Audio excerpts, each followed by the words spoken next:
Martha Stewart said her grandkids Jude Stewart, 14, and Truman Stewart, 13, from daughter Alexis Stewart do not call her grandma, but simply refer to her by her first name. Martha Stewart doesn't need a fancy title, so much so, the cookbook author's grandkids, Jude Stewart, 14, and Truman Stewart, 13, simply call her by her first name. They've called me Martha since the day they were born. The 84-year-old shared on the November 30th episode of QVC's 50 Plus and Unfiltered podcast. And all their friends call me Martha. None of them call me Mrs. Stewart. I'm not a Mrs. Stewart. And the reason has to do with Martha's only child, Alexis Stewart, who welcomed Jude and Truman through gestational surrogacy. My daughter calls me Martha, Martha explained. She's always called me Martha.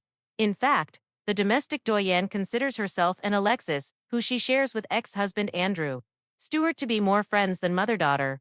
It's better being a grandma, Martha noted, explaining how she had somewhat of a fraught relationship with Alexis that led to their current dynamic. Even now, she added of her daughter, we're very different. I'm an extrovert, she's not. But there's one unique aspect that the Stewarts take after each other: profanity. I have a swearing banshee of a daughter, Martha told host Sean Killinger.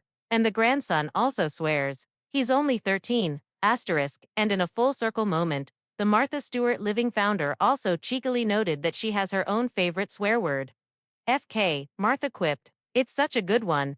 Indeed, Martha and her daughter, 60, have an unconventional dynamic. As Alexis explained in her 2011 book Whateverland, Learning to Live Here, her mother had a very hands-off approach to child rearing and was not interested in being kid-friendly.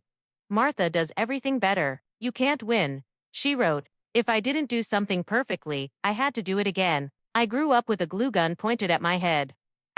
Still, Alexis grew to appreciate Martha. As she told Today while promoting her memoir that year, we're incredibly close and we're both very opinionated people. So while we can be together having a nice time, we can also have an animated discussion/argument about something. Alexis added, if we agree on everything, how boring would that be? For more wild confessions about Martha, keep reading.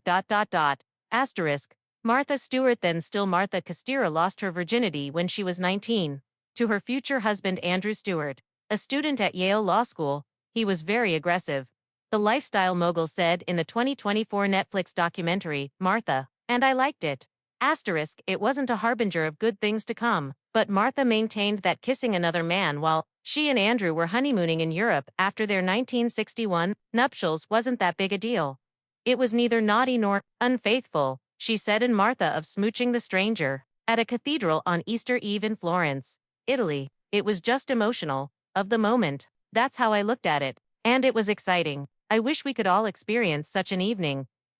Martha admitted, in the documentary, to a very brief affair with a very attractive Irish man during her time working as a stockbroker in the late 1960s. I would have never broken up a marriage for it, she said. It was nothing. It was like the kiss in the cathedral. She insinuated that Andrew was repeatedly unfaithful, despite her ex-husband maintaining he didn't cheat until she confessed her infidelity. I didn't go run off with people. He was running off with people, she said. I always said I was a swan, and like all swans, they are monogamous. Martha had to work at honing her maternal instincts when her daughter, Alexis Stewart, was born in 1965.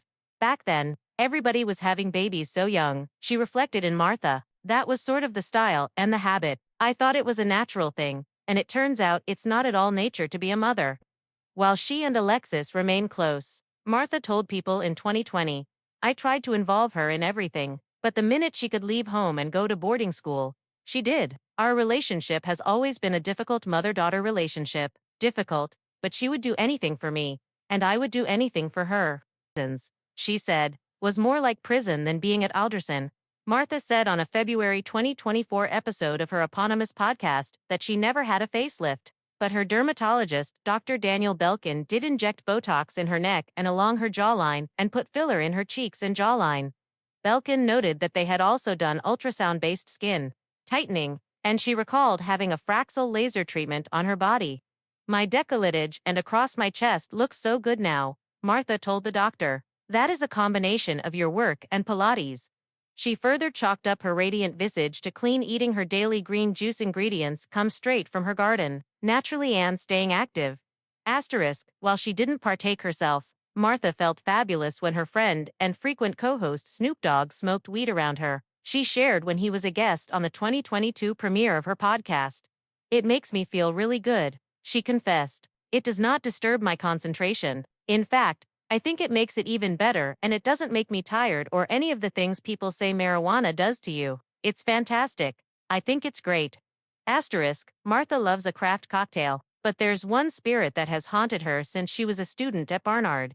"I got so drunk on gin in college," she told Snoop in 2024 at Food Network's New York City Wine and Food Festival, "that I have not ever had gin since." But, she told her friend, who inevitably entered the alcohol market with the drink he's been linked to for 30 years, "I can't wait to taste your gin and juice." Unclear if she did. Incidentally, though Martha is practically synonymous with white wine, she is not a day drinker.